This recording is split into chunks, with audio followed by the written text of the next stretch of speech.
Aleluya, lo confirmamos todos con un fuerte amén. Amén. Gloria al Señor. Acompáñame, Diego, ¿vale? No te canses. Bueno, pues vamos a seguir aportando en esta administración tan extraordinaria que el pastor nos ha encomendado para ministrar lo que significa la oración. Se han dado muchas definiciones porque las cosas se conocen en sus definiciones. Para poder saber qué es algo necesitamos definiciones que nos digan qué es eso. Y se han dado, todos los hermanos que han pasado por aquí, se han dado muchas definiciones de la oración, porque en base a esto vamos a entender qué es la oración en su definición. Gloria al Señor. Yo voy a leer un texto de la palabra y luego en medio del mensaje vamos viendo lo que Dios nos quiere decir. Sobre todo entiendo que la oración es un llamado a la intimidad. Es el medio que Dios nos ha dado, ¿de acuerdo? Vamos a leer en Apocalipsis capítulo 3 y versículo 20, y luego iremos a Mateo capítulo 6. Dice así la palabra del Señor: He aquí, yo estoy a la puerta y llamo. Si alguno oye mi voz y abre la puerta, entraré a él y cenaré con él y él conmigo. Aquí están todos los requisitos para poder tener intimidad y relación con el Señor. Lo primero, que es muy sorprendente que esté a la puerta, porque es el dueño de la iglesia. En el capítulo 1 Juan ha dicho: en el día del Señor yo estaba en el Espíritu, dice, cuando me volví, y empieza a ver al Cristo glorificado, impresionante, con los ojos como llamas de fuego, con una espada que sale de su boca, de tal manera le ve que dice que cae como muerto a sus pies, y una de las definiciones dice: yo le vi en medio de los 7 candeleros de oro. Los 7 candeleros de oro está hablando de la iglesia universal. ¿Y dónde está Cristo? En el medio. ¿Qué está simbolizando? Que Cristo es el dueño de la iglesia. Cristo es el que gobierna su iglesia. Por eso está en el medio, en una posición de autoridad. Universalmente está en el medio, pero luego va a donde la iglesia de la Odisea y le dice: yo estoy a la puerta. ¿Cómo es esto? ¿Está en el medio o está en la puerta? Universalmente está en el medio, particularmente en esa iglesia está en la puerta. Porque Dios anhela, desea con todo su corazón tener una relación afectiva cercana con cada uno de nosotros, pero Él va a llamar a la puerta. Gloria a Dios. Podría tirarla abajo, pero nunca lo va a hacer, porque tú decides qué cercanía quieres vivir con Jesús. Cada uno de nosotros decidimos cuánto de cerca quieres que viva Jesús en tu vida. Por eso está en la puerta llamando. Fíjate, a la Odisea, la tibia, está en la puerta llamando, porque la iniciativa es de Cristo, siempre. Él es el que llama, pero exige tu respuesta. Aquí la pregunta sería: ¿cómo estás respondiendo? ¿Cómo te sientes tú cuando llamas a la puerta y sabes que hay alguien dentro y no te abre? ¿A que te enfadas y te molestas? ¿Cuántas veces ha llamado el Señor a nuestra puerta y no hemos abierto? ¿Cómo crees que se sentirá Dios? Porque Dios no es un robot, Dios siente. Y cada vez que Él llama a la puerta y no he respondido, pues Él siente. Yo no sé las veces que le he dejado la puerta.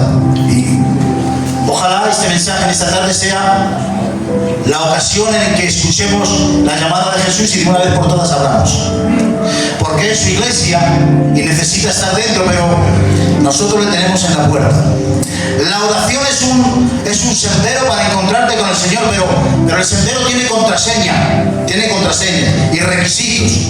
Y esto nos lo da Mateo capítulo 6, cuando dice el Señor.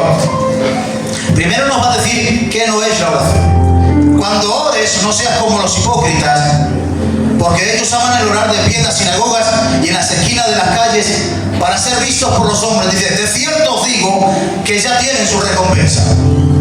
Pero tú cuando ores, este es el requisito, y estas 2 palabras van a ser lo que nos define todo el mensaje. Cuando tú ores, entra en tu cuarto, cierra la puerta, y tu Padre que está en el secreto y te recompensará en público. Fijaros que lo primero que dice es: ¿qué es lo que no hay que hacer con la oración? No hagáis como los fariseos. Que los fariseos presumían de orar. Los fariseos presumían de que eran hombres de oración, y es normal que presumieran, porque la oración es una cualidad que dignifica a la persona. Cuando entendemos que hay un hombre de oración o que hay una mujer de oración, eso despierta admiración. En nuestro pueblo hay una herencia de aquellos hombres que oraban y despertaban nuestra admiración. Porque orar es una cualidad que dignifica a la persona, y por eso los fariseos presumían de orar. Fíjate que, siendo un gesto que despierta admiración y teniendo tanto poder, la oración necesita un requisito, y es el secreto. Por eso dice, los fariseos que oran para ser vistos, dicen, ya tienen su recompensa. Es decir, no van a tener más. La oración sirve para romper cadenas. Amén. La oración sirve para ganar batallas. Amén. La oración sirve para sanar heridas. La oración sirve para liberar demonios. La oración, teniendo tanto poder, la publicidad la frustra. Ya tienen su recompensa, es decir, no van a tener más. Han cambiado un aplauso por el poder de la oración, porque la oración forma parte del secreto con Dios. Y nosotros necesitamos tener secretos con Dios. Amén, amén. Aquí cuando tú tienes con una persona ahí secretos, ese secreto fortalece esa relación, hermanos. Cada uno de nosotros necesitamos tener secretos con Dios. ¿Por qué se tiene que enterar todo el mundo de todo? ¿Por qué tiene que estar todo embadurnado de aplausos? ¿Por qué tiene que ser todo tan espectacular? ¿Por qué tenemos que recibir un reconocimiento de todo lo que hacemos? ¿Has vivido la experiencia de ayudar a alguien y que esa persona todavía no lo sepa? ¿Has vivido esa experiencia? Yo soy testigo. Yo he recibido muchas ayudas durante mucho tiempo y en varias ocasiones, y todavía no sé quién han sido. Yo tengo esa experiencia. Hay gente que me ha ayudado y no sé quién ha sido todavía. Ese secreto de tener algo secreto con Dios, que solo lo sabes tú y Dios, que has ayudado a alguien y no lo sabe nadie, que has atendido a alguien y no lo sabe nadie, ese secreto lo que hace es fortalecer tu comunión con Dios. No tiene por qué enterarse nada. Jesús no hacía más que buscar, y el secreto era el hombre más escondido y el más buscado. Cuanto más se escondía, más la gente le buscaba. Y el mundo, aunque no lo diga en todas sus palabras, el mundo está pidiendo a gritos un hombre escondido en la oración. Cuando tú tienes un problema, o yo tenemos un problema grave, ¿a quién acudimos? A hombres y mujeres que entendemos que son hombres y personas de oración. Porque entendemos que la persona de oración es una persona cercana a Dios que nos puede dar una ayuda y una salida. El mundo está pidiendo a gritos hombres y mujeres de oración. Amén. Se han dado muchas definiciones de la oración. El hermano Nene dijo que la oración era una vuelta a casa, y es verdad. Tío Arturo dijo que la oración era hablar con Dios, y es verdad. Se pueden dar tantas definiciones, pero el maestro nos enseña cuál es, perdonadme que utilice esta palabra, la semántica de la oración, o sea, el sentido más interno y profundo de la oración, en contra de aquello que decían los fariseos con la oración, que la tocaban con sus manos, la embadurnaban de religión y la estropeaban. Fijaros que el secreto de la oración, ¿sabéis dónde está? En el secreto. Su secreto es el secreto. Por eso dice Jesús, cuando tú entres, cierra la puerta. Este gesto es determinante. El gesto de cerrar la puerta. Detrás de eso se esconde el mundo maravilloso y extraordinario de la oración. Detrás de ese gesto de cerrar la puerta. Porque cerrar la puerta significa anonimato, privacidad, intimidad. Y hay un elemento básico, que es la soledad. Dios te necesita a solas.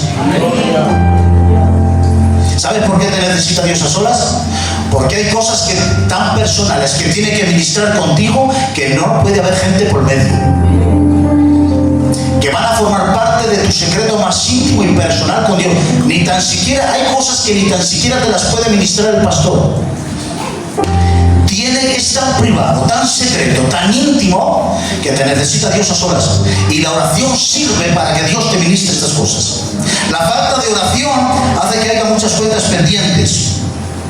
Jesús no hacía más que buscar el secreto. Decía, muy de madrugada, todavía estaba oscuro, Jesús se levantó y se fue a un lugar solitario. Jesús oraba en la noche, oraba de madrugada. Siempre buscaba el momento perfecto para orar. Para Jesús la oración era un momento apartado de todos los demás momentos. Para Jesús orar no era como el predicar, no era como el hacer sanidades, no era como el estar con la gente, no. Orar era un momento aparte de todos los demás momentos. Y así debería ser para nosotros. La oración no es como el trabajar, ni tan siquiera como el comer. La oración no es ni como el predicar, ni como el pastorear. La oración no puede formar parte de los demás gestos como forman los demás. No es lo mismo. La oración necesita un ambiente, un ámbito y un lugar aparte de todos los demás momentos. El problema es que lo incluimos en todos los gestos del día, la banalizamos, la carnalizamos y hacemos que no tenga efecto. Pero tú necesitas prepararte la oración, necesitas preparar ese momento. Jesús no hacía más que preparar. Alimenta a 5.000 personas y después de hacer ese milagro extraordinario les dice a los discípulos, marcharos, montar en la barca, marcharos, y hace que se marchen. Se queda él para despedir a 5.000 personas, Dios mío, y empieza a despedir. Venga, Dios os bendiga, hasta otro, y empieza a despedirlos. Para Jesús la oración era tan prioritaria que lo dejaba para lo último. Necesitaba preparar el ambiente. No es que estaba despreciando. ¿Sabéis qué estaba haciendo Jesús despidiendo a la multitud? Preparando el momento oportuno y el ambiente para la oración. Cuando se marcharon todos, dice el texto, y se marchó al monte para orar. Porque uno necesita entrar en la oración sabiendo que eso es un gesto divino, un gesto celestial, un gesto que no forma parte de los demás gestos, y tú necesitas preparar ese momento. ¿Sabéis cuál es el problema? Que entramos, tiramos los días, Señor, bendíceme, Señor, y nos marchamos. Ay, Señor, que hoy no te he dicho nada mientras estoy cenando. Necesitas cerrar la puerta para quedarte solo, porque la alfombra de la cámara secreta de la oración es la soledad. Cerrando la puerta para que no entre nadie ni nada, porque entramos con tantas cosas. El ambiente de la oración es muy sensible y cualquier cosa lo daña. Entramos a la habitación, pastor, nos ponemos de rodillas, vamos a Fuenlabrada, empleamos, discutimos con un chino, sacamos una partida, volvemos para casa, pero no hemos salido de la habitación. Hemos estado en todas las partes menos en el cuarto. Entramos con tanta multitud de cosas que se pasa el tiempo y no le has dicho ni una palabra al Señor. Has entrado en el cuarto y hasta te has puesto de rodillas, pero no has entrado en la oración. Por eso Jesús dice, cuando entréis, porque a la oración hay que entrar. Tú te puedes poner de rodillas y no entrar en la oración de todo el día. Porque la oración necesita un ambiente, necesita un lugar, necesita un estado mental, necesita un estado especial para que tú entres en esa oración. Jesús denuncia que los fariseos la banalizan, la estropean, la incluyen en los demás gestos y la carnalizan. Pero la oración es un lugar espiritual, no es físico. Cuando entres, no subas con tus multitudes, entra y cierra la puerta. Una vez que conseguimos entrar, que nuestro corazón está preparado para entrar en oración, que le hemos dicho, Señor, este rato va a ser para ti. Este momento, sean 10 minutos, sean 15 minutos, este tiempo va a ser para ti, exclusivo.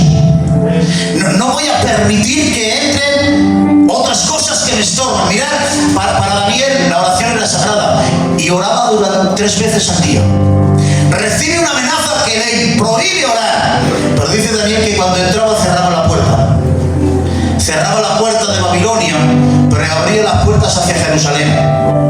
Eso es entrar en oración, cerrar la puerta a todas las interferencias de la carne y abrir las puertas al cielo. Es una comunicación directa al Señor que no quiere que nada lo interrumpa.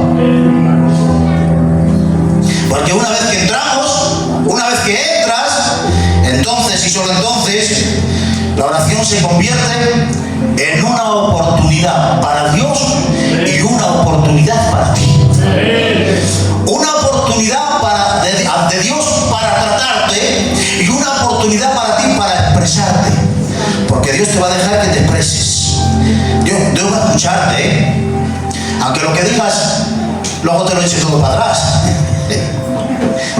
y te convenza de que no es así, pero te va a dejar expresarte. Pero en su primera instancia, la oración se convierte en una oración para tratarte, en una oportunidad. Y en ese momento, cuando Dios empieza a tratarte, una de las cosas en las que se convierte en oración es en una batalla, la más grande de tu vida. Génesis nos cuenta que Jacob se encontraba con aquel varón y luchaba con él. Era una batalla, era una lucha. Pero Oseas nos dice que clamó y venció rogando y llorando. Mientras le agarraba, lloraba. ¿Y qué quería Jacob? ¡Bendíceme! Y se agarra de él y lo presenta como una batalla y dice: ¡bendíceme! Y ahora, la respuesta del Señor, ¿cuál es? Déjame ir. Y le da razones, porque raya el alma. O sea, que lleva mucho tiempo, Jacob, déjalo ya. Pero Señor, ¿cómo le dices eso? No solo eso, le golpea y le hiere, le está como quitándole las ganas. Desiste, Jacob, déjalo. Pero señores, si Romanos nos dice que la bendición ya estaba dada para Jacob antes que naciera, era una bendición como el patriarca de las 12 tribus. Y esa bendición ya estaba en el plan de Dios, esa bendición ya estaba en el propósito de Dios. Pero sin embargo Dios de repente aparece como un contrincante que me niega lo que me quiere dar. Pero si me quiere bendecir, ¿por qué me lo niegas?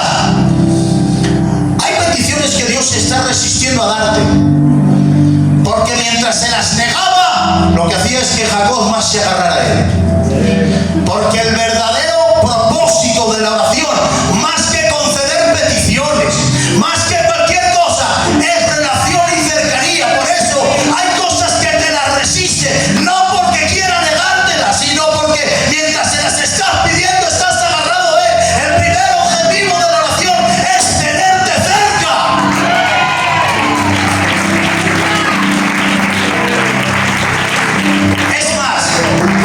Es más, hay cosas que le estás pidiendo a Dios que Dios no te va a dar, pero no te va a decir que no te las va a dar.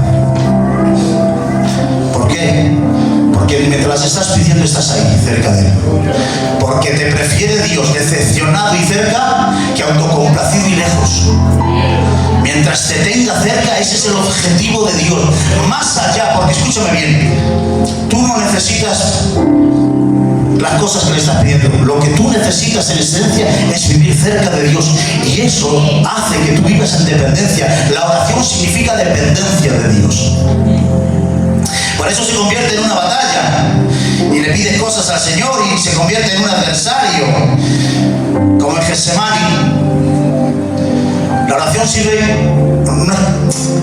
se convierte en un conflicto. Cuando entró Jesús a Getsemaní a orar, hay verbos que significan que en el pecho de Jesús se creó un conflicto en el pecho de Jesús, diciendo: Señor, pásate de mí esta copa. Y entró en conflicto con la voluntad perfecta de Dios. Este es nuestro mayor conflicto, nuestra mayor batalla. No es lo que nos rodea. Nuestra mayor batalla siempre es contra la soberanía de Dios. Lo que más nos va a hacer sufrir en la vida es batallar contra la soberanía de Dios. Se convierte en una batalla. Pasa de mí esta copa. Señor, quita esto de aquí. Señor, aparta y venga en conflicto. Porque a veces la voluntad de Dios es muy difícil. Fíjate si es difícil que en aquel conflicto el cuerpo de Jesús se rompe, se quiebra. ¿Y qué cosas, Porque si fuésemos cualquiera de nosotros, pero que Jesús orase 3 veces. 3 veces Jesús. ¿Tú te imaginas 3 oraciones de Jesús? Padre, pasa de mí esta copa.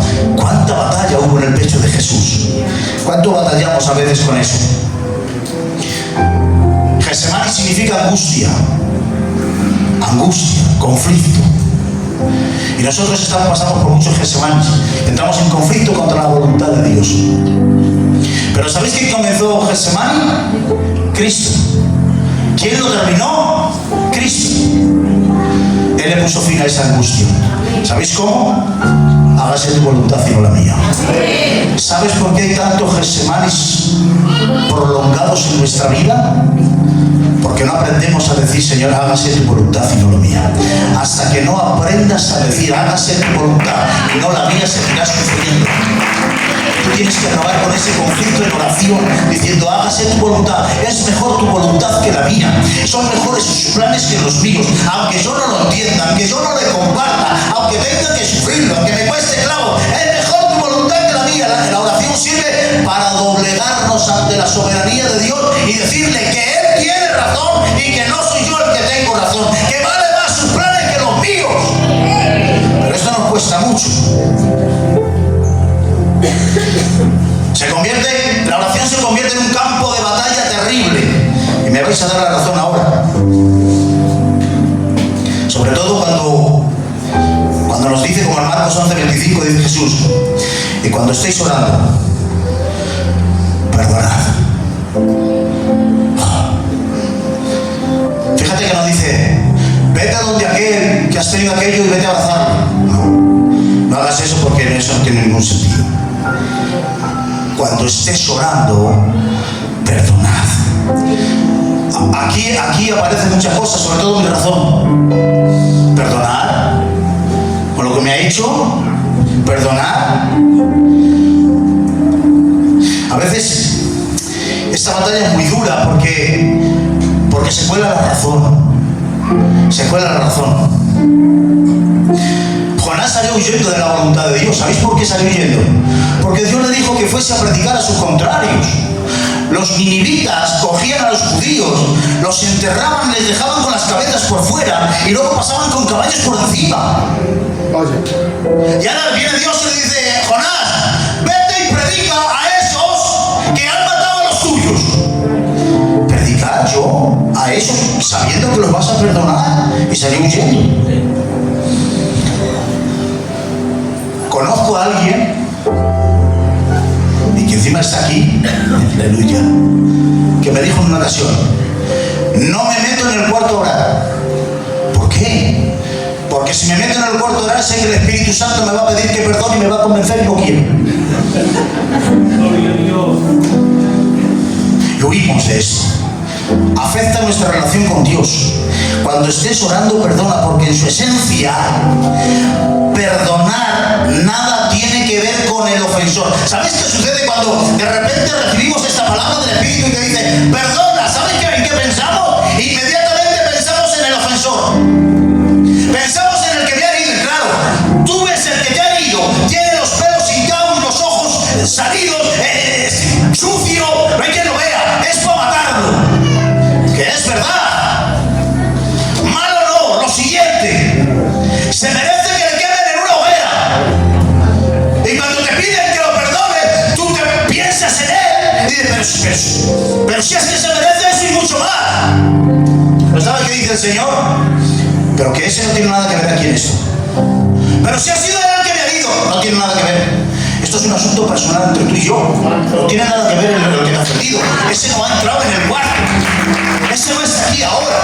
Porque en esencia, cuando Dios te pide que perdones, el otro no tiene nada que ver. Cuando el pródigo llegó a la casa, lo primero que dijo, que bien lo dijo, he pecado contra el cielo primero y después contra ti, claro. Sabía el pródigo que su primer conflicto era contra Dios. Todas nuestras batallas las tenemos que discutir con Él. Porque nosotros, cuando se nos pide que perdonemos, pensamos en el que nos ha herido. Pero el Padre te dice, piensa más bien en mi hijo. Yo le pongo al que me ha herido, pero viene el Padre y me pone a su hijo. Cuando estés orando solo, no hay nadie, ahí solo estamos tú y yo. Cristo no discutió su cruz con Roma. Cristo no habló con Roma sobre la cruz. No lo discutió con Pilatos, ni con el Sanedrín. ¿Sabéis con quién discutió Cristo su cruz? Con el Padre. No discutió con ellos. ¿Te has dado cuenta en el libro de Job que Job en ningún instante se dirige a Satanás? Y fue Satanás quien le derribó, fue Satanás quien golpeó. Pero Job ni dirigió ni una palabra a Satanás. Todos sus conflictos los discutía con Dios. Por eso Jesús en la cruz no responde a malhechores que le injurian, ni a los religiosos que le maldicen, ni a las multitudes que se burlan. ¿Por qué? Porque Cristo en Getsemaní ya ha hablado con el Padre de la cruz y sus consecuencias. Él no gasta tiempo con malhechores, ni con religiosos que le maldicen. Nuestro problema es que gastamos mucha vida en malhechores y en responder a la gente que nos injuria, sin saber que en primera instancia eso lo tenemos que discutir con Dios a solas. Si alguien en oración discute sus asuntos a solas, no gasta tiempo con los malhechores, que te hacen gastar mucho tiempo de vida. Nos hacen gastar mucho tiempo de vida. Donde más sufrió Cristo no fue en la cruz. Donde más sufrió no fue en la cruz. Donde más sufrió fue en Getsemaní. Porque Getsemaní adelantó todos los dolores de la cruz. Por eso tú vas a Getsemaní y le oyes decir: Padre, pasa de mí esta copa, estoy angustiado hasta la muerte. Le ves con el rostro en tierra, le ves con el cuerpo quebrado. Eso lo ves en Getsemaní. Pero luego cuando le ves en la cruz, está repartiendo paraísos, haciendo que cuiden a su madre, diciendo que perdone a la gente, cumpliendo un propósito, dando una entrega. En la cruz no hay dolor. El dolor ya lo vivió en Getsemaní. El cuerpo que fue traspasado por los clavos en la cruz, antes ya fue quebrado en Getsemaní. ¿Y sabéis algo? Cuando uno sale de la intimidad y de la oración herido por Dios, ya no hay quien le hiera más veces. Porque herir lo que está herido le quita la victoria al heridor. Cuando uno es quebrado y se rompe delante de Dios, el mundo ya no le puede romper a él. Quebrarte a solas con el Padre va a hacer que tengas poder y autoridad para enfrentarte al mundo, sea la cruz que sea y sean los clavos que sean. Te prepara para ello.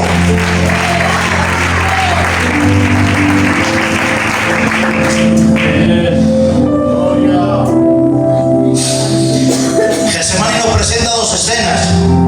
Una, las profundidades de Getsemaní, donde no entró nadie. Y ahí hay un pasa de mí esta copa y un angustiado.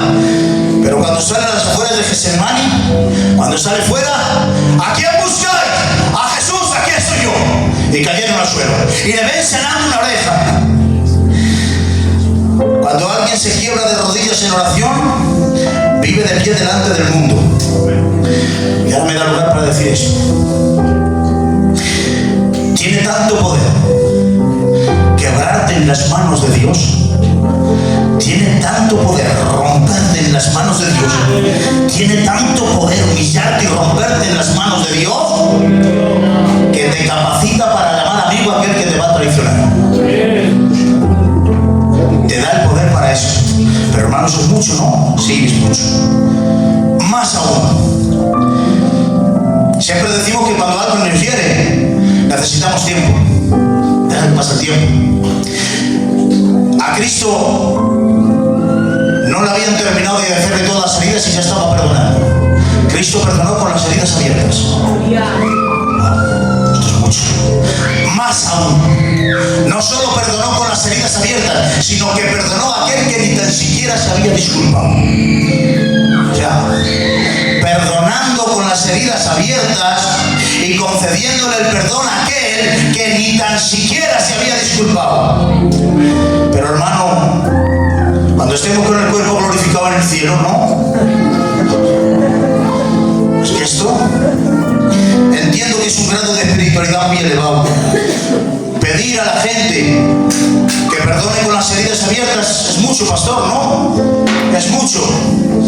Pero consiervos míos, compañeros míos, si pasamos por aquí no podemos predicar otra cosa. Si pasamos por aquí, los que pasamos por aquí, no podemos decir que ese grado de espiritualidad es una leyenda. No podemos decir que es imposible espiritual de perdonar con las heridas abiertas y de perdonar ofensas muy grandes. No podemos predicar eso, porque si en cualquier momento yo predico que eso es imposible, tendría que rebajar la misma gloria de Dios, y me niego a predicar más mi mediocridad que su gloria. Me niego a predicar a decir que puede más mi rebeldía que su gracia. Me niego. Dios es capaz, su gracia es capaz, el Espíritu es capaz de hacer que perdone en contra de todo lo que sientes. Dios es capaz.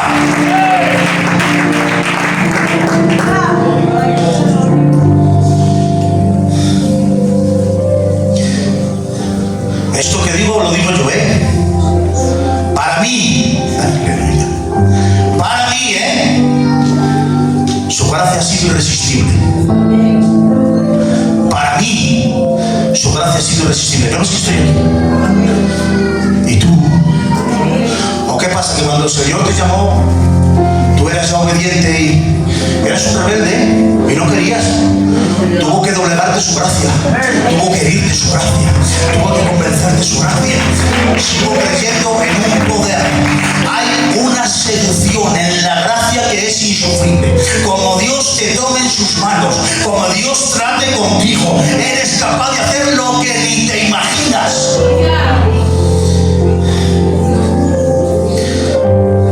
Dice Jeremías: me sedujiste, oh Jehová, y fui seducido. Más fuerte fuiste que yo y me venciste. ¿Cómo lo hizo? ¿Cómo hizo eso Dios? ¿Qué hizo? ¿Puso fuegos alrededor de él para obligarle a ir por un lado?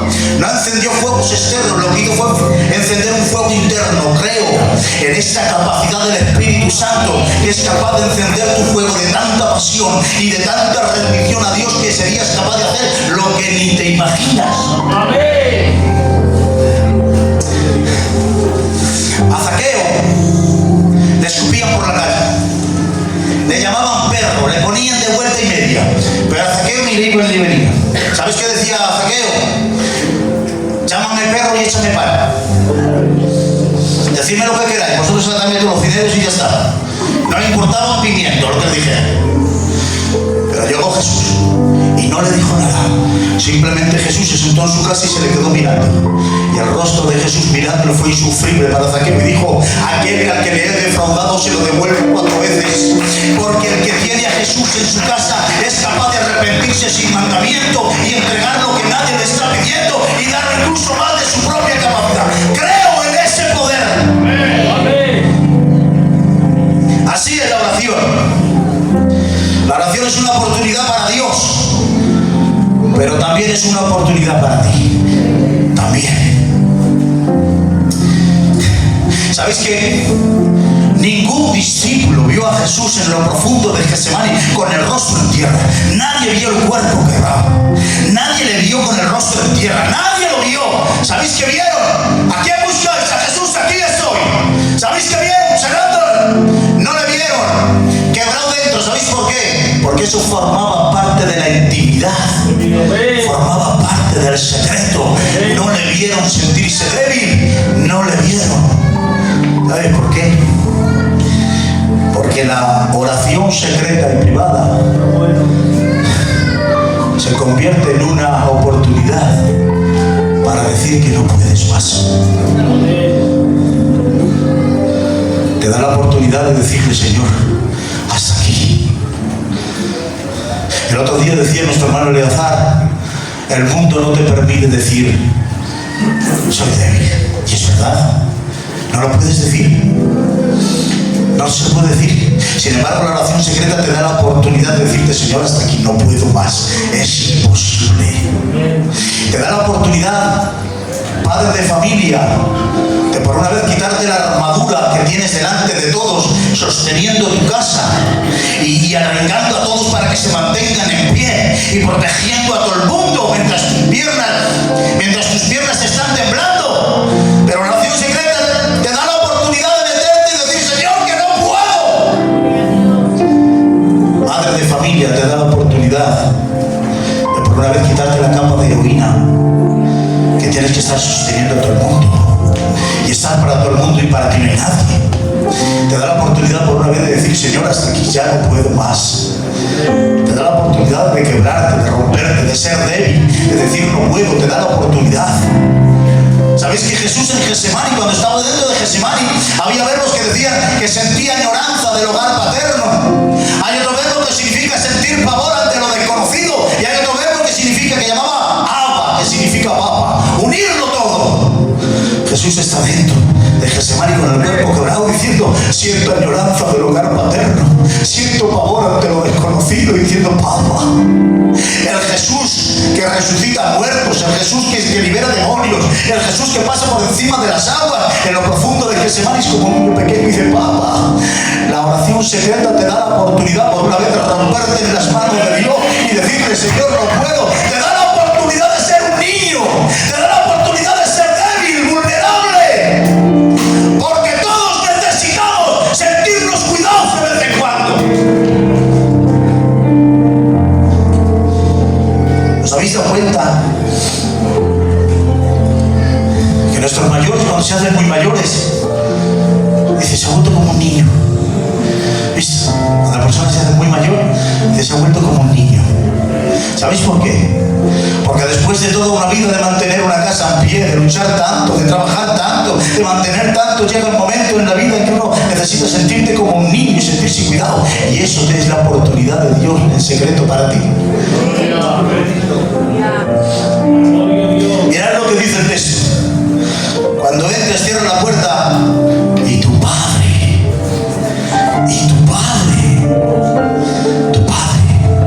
porque la oración es una conversación entre un padre y un hijo. ¿Sabéis que en la salvación del creyente intervienen las tres personas de la Trinidad? Y cada una con su función distinta. El Padre decreta, el Hijo expresa, el Espíritu Santo aplica. Y en todas las obras que hacen son trinitarias y obran siempre el Padre, el Hijo y el Espíritu Santo. Pero cada persona de la Trinidad tiene su función específica, personal. En la oración del creyente también.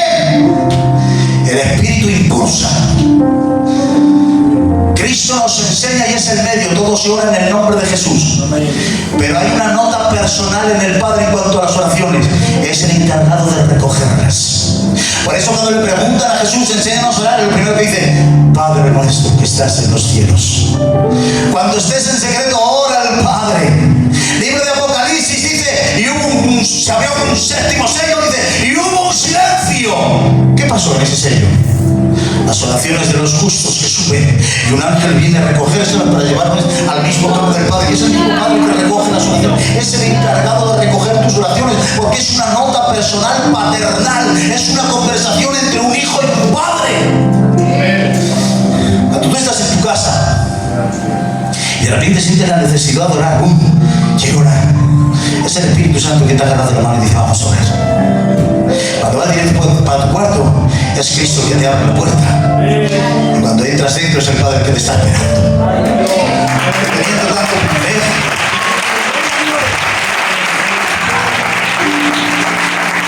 Teniendo tanto privilegio, que descuidado lo tenemos, estoy terminando.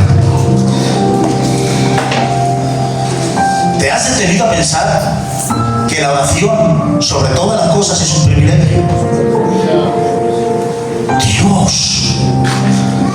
Dios quiere hablar contigo de forma personal. Dios, no el rey, no el alcalde, Dios. ¿Has pensado esto en alguna vez? David, que se pone a pensar en esto, se vuelve loco y dice, Señor, si subo a las alturas de los cielos, he aquí que allí estás tú. Si desciendo a lo profundo del Seol, allí también te encuentro. Si salgo corriendo a los confines del mar, allí también estás. Y tal pensamiento me abruma. Está hablando de la trascendencia de Dios. Dios es inmenso, inconmensurable, inmedible. Antes de que se hiciera el universo, ¿en qué lugar estaba Dios? Dios no estaba en ningún lugar, los lugares estaban en Dios. Definir a Dios es ¿cómo un Dios Dios tan sublime, y se abruma, porque David se siente como una hormiga delante de un elefante, y aún la comparación se queda corta. ¡Qué inmenso es Dios! Pero si eso le abruma, hay otra palabra que es más llamativa todavía, pastor. Dice, el Dios tan inmenso, grandioso, que no hay quien se escape de él, dice, tú miraste mi embrión. El Dios que no lo abarca el universo, el Dios inmenso, inmedible, estuvo presente en el primer latido cuando no era ni tan siquiera una célula. Un Dios tan inmenso, tan grandioso, tan glorioso, que quiere descender a tus rincones más pequeños para ocuparse de tus pormenores, de tus cosas más pequeñas. Dios no desprecia ningún rincón pequeño de tu vida, y eso es asombroso. Jesús llora delante de Lázaro y sale llorando a gritos. Pero Jesús, ¿por qué lloras si lo vas a resucitar ahora mismo? ¿Por qué lloras? Si ahora nuestro hermano pastor se hace una herida, Dios no lo quiere. Le dice, pastor, no te preocupes, que te voy a llevar a urgencias, te van a dar unos puntos, te van a dar un paracetamol y se te quita el dolor. Pero mientras vamos camino para allí, el pastor se queja. Y diríamos, pastor, ¿por qué te quejas? Si te vamos a curar cuando lleguemos allí. ¿Sabéis qué diría el pastor? Porque me duele. El conocimiento anticipado no le exime de la experiencia. Sabe Dios que te va a llevar al tercer cielo, que te va a dar un cuerpo glorificado más allá de enfermedades. Sabe Dios que te va a llevar a la gloria, pero eso no le exime de bajar hoy a tus rincones más pequeños, a ocuparse de tus lágrimas más infinitas. Viene Dios a ocuparse de toda tu vida, cualquier rincón, cualquier evento, cualquier experiencia. A Dios le interesa. Dios se preocupa por ti.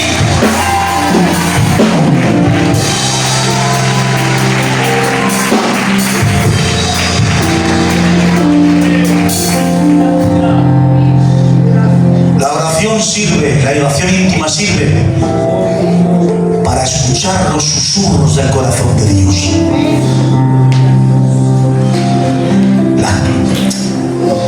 Dios tiene mandamientos. Amén. Y Dios tiene deseos.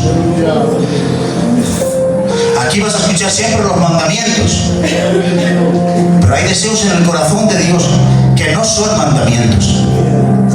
Y la oración secreta, íntima, especialmente hermanos consiervos, significa para escuchar los deseos del corazón de Dios. Dice David, ¿quién me diera a beber del agua del pozo de Belén? No fue una orden, no fue un mandamiento, fue un deseo expresado en voz alta. Pero los guerreros que estaban a lo de él lo escucharon y se levantaron de noche y se jugaron la vida para cumplir un deseo del corazón del su rey.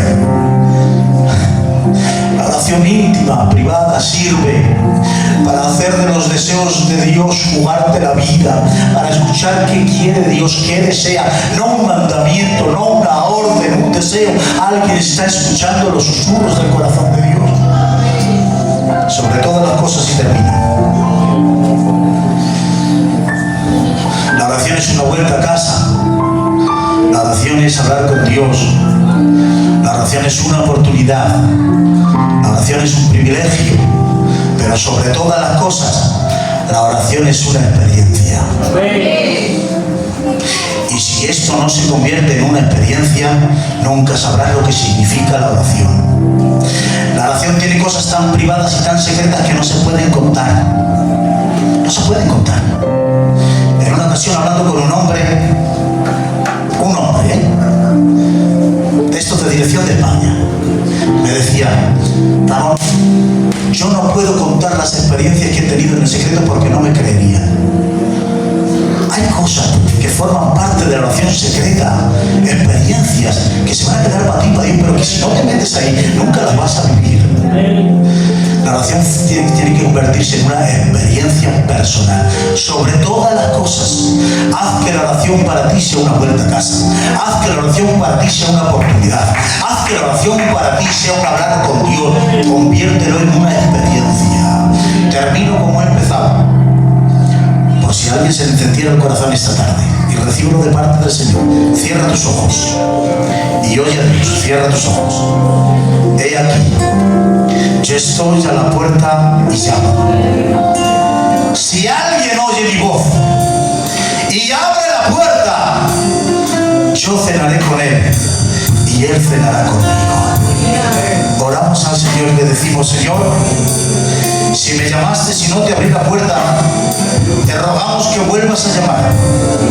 En esta ocasión no te dejaré en la puerta, responderé inmediatamente. No te canses de llamar. Por favor, las oportunidades perdidas no van a volver a acontecer. Llama, por favor, Señor, llama de nuevo. Sigue orando y buscando al Señor, por favor.